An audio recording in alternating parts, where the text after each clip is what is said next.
23 points, 4 rebounds, 7 assists, and 2 steals is what Ty Jerome is averaging per 36 minutes this year. Not to mention his absurd 55% three-point percentage and league-leading 72.6 true shooting percentage, which is over 15 percentage points above league average. He's also near the top of the league in Thinking Basketball's box creation and passer rating. Box creation is an estimate of shots created every 100 possessions, and passer rating is a measure of a player's overall passing ability on a 1 to 10 scale. The only players this season to match his production in both of these metrics are Chris Paul, Luka Doncic, LeBron James, Trae Young, Nikola Jokic, and his teammate Darius Garland. Needless to say, he's been arguably one of the 10 best playmakers in the league this season. This, along with his absurd scoring efficiency like I mentioned before, has made him arguably a top 3 offensive player in the league on a per possession basis. And I know that sounds absolutely crazy, but he ranks 3rd in Thinking Basketball's all-in-one offensive box plus minus metric, trailing only Karl Anthony Towns and of course Nikola Jokic. Now obviously that overstates how good Jerome actually is, because he's only playing 18.5 minutes per night, and a lot of his time on the court is against other teams' bench units. But I do still think he's genuinely one of the most skilled offensive players in the league today, and if given the chance, can definitely be a lead guard for a team in the future. He's shown that ability this year when he's been inserted to the starting lineup. In his 2 starts, he's averaged 26.5 points and 4.5 assists on 73.6% true shooting. But enough with the numbers now, let's dive into some film. There's no better place to start than with his mastery in the pick and roll. He's generating a league-leading 1.34 points per possession as the pick and roll ball handler. In my recent Cavs video, I called him a smaller Luka Doncic, and for good reason too. Obviously he doesn't have the height advantage like Luka does, but he can still pretty much make every pass in the book out of the pick and roll. He can hit the pocket pass or the lob to the roll man, but has also shown the ability to read the help defenders and hit the shooter in the corner. He has great pace to his game, along with some underrated strength. And like Luka, he's great at using this strength to put defenders in jail by using the hostage dribble. This hostage dribble gets the defender behind him, which creates a 2-on-1 advantage with the opposing big. And Ty pretty much always capitalizes on these advantages with his crafty passes and finishes. On this one, D'Lo is kind of on his side, but that quick hop by Jerome to get fully in front of him creates the 2-on-1 advantage, and Ty hits Allen for the layup. Another thing that reminds me of Luka is Jerome's slow step finishes. He's so under control, and defenders struggle to time up their jump because these steps are at a totally different rhythm than what they're used to. And Jerome has taken this move one step further by adding a shot fake on his first step, which gets defenders in the air before he even takes his second step.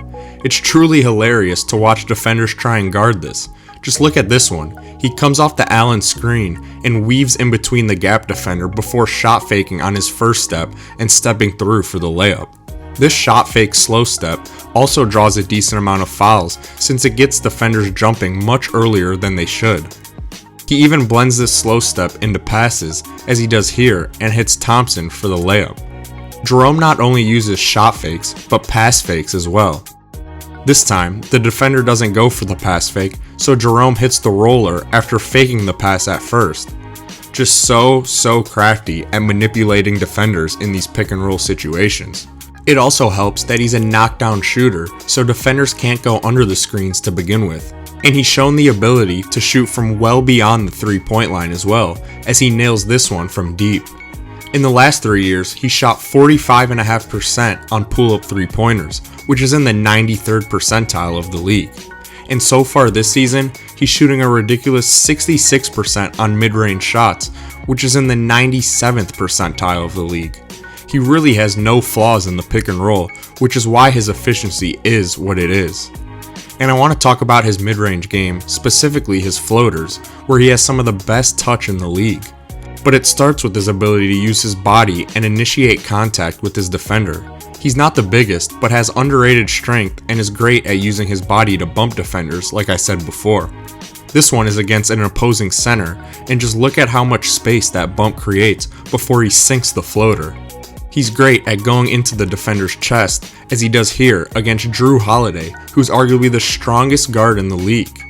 I wouldn't necessarily say he's a great isolation player since he's not as quick or explosive as some of the other top guards in the league, but he's still very crafty and great at changing pace and direction on drives, which makes him more than capable of creating shots without a screen.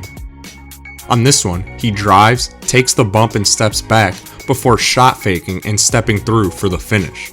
This time, he just walks his man down in the paint before going back to that slow step and drawing the foul. Here, he attacks his man with a few change of direction moves and hits the floater off the glass. And these crafty change of direction moves like the low pickup, along with his great touch on these floaters, is why he's able to score efficiently without being the tallest or quickest player on the court. What differs him from other ball-dominant guards and why he's been able to fit in lineups alongside Garland and Mitchell is his ability to play within a flowing offense without the ball in his hands and make quick decisions when the ball does come to him. It obviously starts with his ability to space the floor and shoot, as he has shot 42.7% on catch and shoot threes over the last 3 years. And he's done a great job of moving without the ball as actions develop. Whether it's lifting to the wing or sinking to the corner, he always seems to be in the right spot offensively.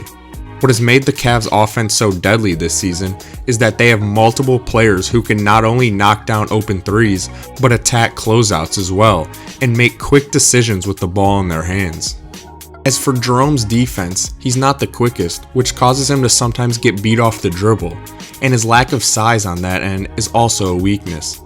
But I actually think he's a slight positive on defense because he's a very active defender and has great hands and anticipation. Just like on offense, he's a very crafty defender and is great at getting back taps when bigger players try to post him up. But it's his anticipation when he's the point of attack defender that has really impressed me.